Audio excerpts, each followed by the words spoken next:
Alright, let's set the scene. Imagine you're driving down a dark, winding road in Northern Virginia. Close trees and headlights cutting through fog. The trees hang low, branches like skeletal fingers scratching at your car roof. It's late. You're deep in Fairfax County, known for its history, known for its wealth, known for its secrets. Not looking for colonial landmarks tonight. You're looking for something else, something that lives in the shadows of local lore. This is the heart of Bunny Man Country. At the heart of every great legend is a specific, memorable setting. For the Bunny Man, that place is a single-lane concrete underpass on Colchester Road in Clifton, Virginia. It's officially the Fairfax Station Railroad overpass, but to everyone around here, it's simply Bunny Man Bridge. It's dark, narrow, and claustrophobic. The concrete is covered in graffiti, much of it depicting crude drawings of rabbits and warnings to turn back. The tunnel feels like a portal to another place. The acoustics are eerie, every sound echoes and amplifies. It's the perfect stage for a horror story. Then you have the central character, the Bunny Man himself. The legend paints a truly bizarre and unsettling picture. We're not talking about a cute, fluffy Easter bunny. This is something far more sinister. Reports describe a man dressed in a white bunny costume, light grey bunny costume. It's often described as soiled and ill-fitting. He's not carrying a basket of eggs. In most versions, he's armed with an axe, hatchet. The innocent symbol of a rabbit is twisted into pure menace. Let's rewind the clock. The year is 1970. The leaves are turning, and Halloween is just around the corner. This is where our story leaves the realm of folklore and enters the world of documented fact. On the night of October 19th, United States Air Force Academy cadet Robert Bennett and his fiancée were sitting in their car, visiting an uncle on Guinea Road in Burke, Virginia. Suddenly, their idyllic evening was shattered. A figure appeared in their rearview mirror, screaming at them to get off his property. Then, something smashed through their passenger side window. As the couple sped away, they saw a man in a white suit holding a hatchet. This was the first official report. The police were called. Fairfax County Police launched an investigation into the axe-wielding man in a rabbit suit. Bennett's account was taken seriously. The police file described the suspect as a man in his late teens or early 20s, about 5'8" tall, wearing a white bunny costume with long ears. The incident made the local papers, including the Washington Post. The headline read, "Man in bunny suit sought in Fairfax." For the first time, the Bunny Man was not just a whisper. He was a real person, wanted by the law for a real crime. After the initial sightings in 1970, the story went quiet for a few years. The real-life incidents were strange, but they faded from the headlines. But they didn't fade from memory. The story began to circulate among local teenagers, evolving with each retelling. This is where the legend really takes off. The two documented events became the seed for a much larger, darker mythology. A weirdo with a hatchet turned into a homicidal maniac. The man in the suit was no longer just an angry local. He became the ghost of an escaped asylum patient. New, more gruesome elements were added. A popular version claimed that in 1904, a bus transferring asylum patients crashed near the Colchester Road Bridge. The inmates escaped, but all but one were rounded up, Douglas J. Griffon. Searchers found half-eaten rabbit carcasses in the trees. Eventually, they found Griffon's body hanging from the bridge, and his spirit was said to haunt the spot forever.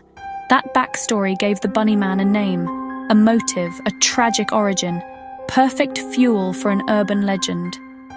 The legend grew specific about his methods. It wasn't just that he scared people, it was that he killed them. If you stood under the bridge at midnight, the Bunny Man would appear and hang you from the overpass, just as he'd been found. The myth became interactive and dangerous, a test of courage, a dare to tempt fate at the haunted bridge. By the 1980s and 90s, the legend had crystallized into the version we know. And so it's time to do what we do best, Separate the facts from the fiction. The core facts are simple and confirmed. In October 1970, 2 separate incidents occurred involving a man in a bunny suit acting aggressively, brandishing a hatchet, brandishing an axe. These events were reported to the Fairfax County Police, investigated and documented in official case files and local newspapers. We have the names of the witnesses, the locations, and the dates. This part of the story is not a myth. It really happened. Now for the fiction. And there's a lot of it. The most prominent part of the legend, the 1904 asylum bus crash, is pure invention. A local historian and archivist named Brian A. Conley did some incredible research on this. He scoured the records. There was no insane asylum in Fairfax County in 1904. There was no prison bus crash, and there's absolutely no record of anyone named Douglas J. Griffin. This entire backstory was fabricated wholesale, likely sometime in the 1970s, to make the story scarier and more compelling. The part about the bunny man killing people and hanging them from the bridge is also completely unsubstantiated. Despite the legend's claims of numerous victims, the Fairfax County Police have no records of any murders or unexplained deaths associated with the bridge or a figure in a bunny suit. Once a story like the Bunny Man's breaks out of its local confines, it inevitably leaves its mark on the wider culture. For the community of Clifton, Virginia, the legend has become a double-edged sword. On one hand, it's a part of their unique local identity, but on the other, it's a major headache.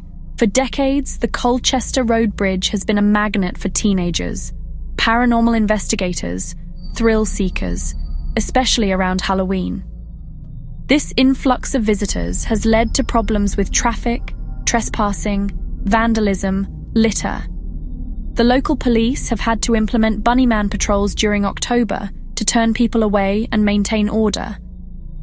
The legend's impact extends far beyond local traffic jams. The bunnyman has become a minor celebrity in horror and pop culture, movies, comics, Halloween masks. He has been the subject of numerous books, television shows, podcasts. He's been featured in low-budget horror films like the 2011 slasher flick Bunnymen, a creepy costume, an isolated location, and a mysterious, violent figure.